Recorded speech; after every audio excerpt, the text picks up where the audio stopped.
Karena dari dulu kan Kusumo itu yang diisukan pakai magic lah. Apakah ini kebetulan? Apakah ini rezeki?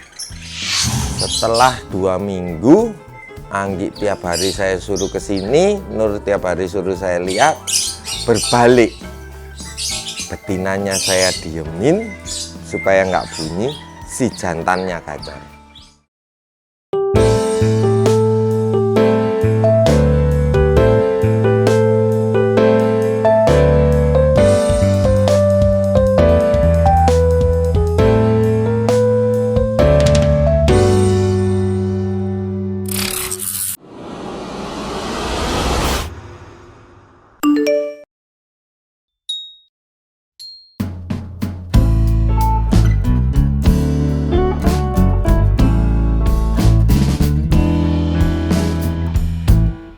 Setelah 2 minggu, Anggi tiap hari saya suruh ke sini, Nur tiap hari suruh saya lihat, berbalik.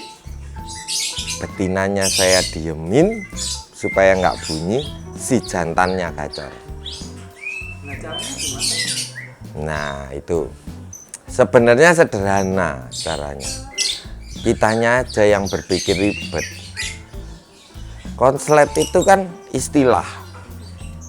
Untuk membuat konslet itu kan rajin bunyi. Rajin bunyi itu burung rajin bunyi harus imbang antara emosi dan birahi. Dan jangan lupa kondisi yang utama. Nah, kita harus cermat. Saat kita lihat ini burung posisinya emosi atau birahi. Itu harus cermat. Kalau posisinya birahi, yang dinamakan over birahi, itu pasti burung tidak bunyi. Yang dinamakan over emosi, burung juga tidak bunyi. Saya jaminkan itu deh. Gimana kita melihat itu? Nah, ciri-cirinya kan jelas. Kalau birahi pingin kawin, ya toh. Kondisi jelek pun pasti pingin kawin. Tapi kawin basi, kawin abal-abal. Nah, itu. Kemudian cari di situ, sudah ketemu, langkahnya baru. Nah, langkahnya saya rahasiakan ya. Tidak ada rahasia, semuanya pakan pakai kiloan. Minum air putih biasa, tidak ada tetes, tidak ada apapun. Anggi mungkin tahu ya, yang Anggi di sini tahu. Sekarang gini, kalau saya ngomong pakan ya, Mas Tiawan kalau makan durian, apa yang dirasakan setelah makan durian? Enak? Badannya jadi panas atau enggak? Sekarang si Mas Asam mungkin makan durian jadi seger. Nah, saya sendiri makan durian mungkin bisa jadi horny, ya kan? Nah, pertanyaan saya, apakah durian itu pakan tinggi? Ya, bukan. Tapi tergantung orang yang makan, orang yang mengkonsumsi. Bisa pakannya jadi panas, mungkin ke orang tersebut bisa jadi enak badannya. Nah, seperti itu. Jadi saya lihat anak-anak itu ngomong pakan tinggi. Lah, lucu juga. Pakan tinggi itu yang gimana? Pakan kenceng itu yang gimana? Tergantung. Ini burung kalau makan kenarisit mungkin bisa jadi kenceng. Over emosi akibatnya. Mungkin burung ini pakai makan kenarisit bisa jadi birahi. Nah, tergantung burungnya kan. Di situ. Ini ya, kita harus tahu juga burung ini kalau dikasih ini nanti seperti misalkan emosinya naik. Nah, kita harus pelajari karakternya kan. Maunya burung ini kemana? Itu loh. Nah, di samping itu kan jemur, mandi, itu juga kita harus paham burung ini kalau dijemur membuat dia over emosi. Burung ini kalau nggak dijemur membuat dia birahi. Itu umum. Ada juga burung yang nggak dijemur jadi over emosi. Nah, gitu. Ya seru sih sebenarnya kalau dilapet tuh seru. Tapi sekarang saya kan jadi males karena kondisi seperti ini.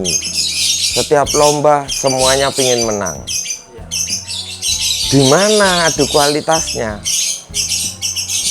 Itu keindahannya jadi hilang. Gitu loh. Makanya saya nggak mau mengikuti lomba labet. Jadi bukan berarti saya nggak punya. Konslet masih ada. Dan hampir 2 tahun lebih ya. Namanya bulu perindu. Mungkin di Kota Malang banyak yang tahu. Nah, sama itu jantan, bulu perindu jantan. Sama yang namanya celomes. Itu betina, konslet. Tiap hari digantang. Tiap hari loh ya. 2 sesi, 3 sesi, bahkan sampai diusir-usir. Nah, itu. Nah, Itu di situ. Tadi kan gini Om, jadi kan mengatakan untuk pakannya kan bebas ya. Mm-mm. Ada yang ingin mintanya tinggi, ada yang ingin mintanya apa namanya? Maksudnya kasih pakan kayak kenari, jamur itu kan bebas ya. Ya, Terserah ya. ya. Nah, cuman kan kita bingungnya kan di sini. Ketika satu burung misalnya burung A ini dikasih pakan yang model kayak kenari set, kita tahu reaksinya seperti apa, kayak emosi itu gimana cara melihatnya? Ya, kan saya dari awal kita harus cermat dulu. Apakah itu over emosi? Iya. Apakah itu birahi? Kita harus tahu dulu dari satu burung. Jangan banyak burung. Bingung nanti. Memang pikiran kita masih lebih. Tapi kan kita lebih teliti kalau namat satu burung. Ini yang saya alami dulu. Namat satu dulu. Kalau 2 bener, tapi begitu kita melangkah, loh kemarin ini tak kasih apa kok bisa jadi gini ya. Kadang-kadang bisa lupa. 1 aja dulu fokus. Nah, prinsipnya kenapa konslet banyak? Pasti bisa dibikin. Nggak mungkin dia muncul sendiri, itu nggak mungkin. Kalaupun muncul sendiri, dicari munculnya ini karena apa? Pasti ketahuan. Gitu. Ini ngomong labet nih. Tuh. Dan saya sendiri untuk pembuktian ini saya ada sebuah grup WA. Dan itu terdiri dari anggotanya banyak banget. Ada Sumatera, ada Kalimantan, ada mana. Ngumpul di situ, dan mereka tidak ketemu saya, vianya video call dan tanya, tapi saya kasih dasarnya aja. Seperti ini, kalau birahi seperti ini penanganannya, kalau emosi seperti ini penanganannya, kurang lebihnya. Dan di situ meskipun Sumatera, itu Lampung, Wahid aja, saya sebut nama ya, nggak apa-apa. Silakan tanya. Beliau sudah bikin sampai 2 konslet betina. Kenapa saya ambil betina? Karena betina itu titik rasa takutnya kecil dibanding jantan. Maksudnya gimana? Kalau pemain labet pasti tahu, jantan itu lebih penakut. Ya, itu. Betina lebih berani. Kadang-kadang sampai gigit-gigit kan betina. Kenapa saya ambil betina? Karena dia lebih berani. Itu lebih berani itu dalam artian rasa nyaman bisa dicapai dengan cepat. Intinya bunyi itu kan dengan nyaman. Nah, itu makanya saya ambil betina. Dan prosesnya biar cepat. Kita nunggunya kan nggak lama-lama. Orang kalau nunggu lama kapan nggak jadi-jadi. Wah, bohong ilmunya Oyong ini. Itu pasti. saya ambil betina. Begitu satu jadi dalam grup itu, yang lain terpacu. Nah, itu Tony Bekasi yang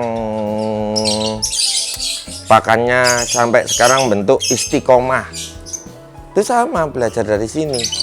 Ferry Sidoarjo sama, belajar dari sini. Terus Aisir Bangka Belitung sama juga. Jadi cuman video call, posisi burungnya seperti ini, kira-kira gimana, saya tanyain kembali, menurutmu feelingmu apa, emosi atau birahi? Setelah dia jawab, misalnya keliru, saya benerin, dia melanjutkan. Jadi banyak yang jadi untuk Misalkan tadi kan sudah ketemu, katakanlah satu burung ini ketika dikasih pakan, katakanlah dengan riset atau mengikuti saja, dia langsung ketemu emosinya, itu langkah selanjutnya gimana? ya itu yang saya ajarkan, yang mereka dalam grup WA itu akhirnya mereka namakan kumlot. Nah, yang logonya labet pakai toga. Nah, itu mereka semua yang bikin, bukan saya. Saya cuma ngomong jangan jadikan sebuah grup, tapi ini sebuah pembelajaran. Kalau kalian menjadikan sebuah grup, kasihan, ini keluarga loh, nggak sayang kalian nanti kalau pecah. Nah, itu. Akhirnya dibuatlah kumlot, yang singkatannya Keluarga Mania Labet Oyong Desain. Nah, belum tahu ya, kupas tuntas nanti di situ.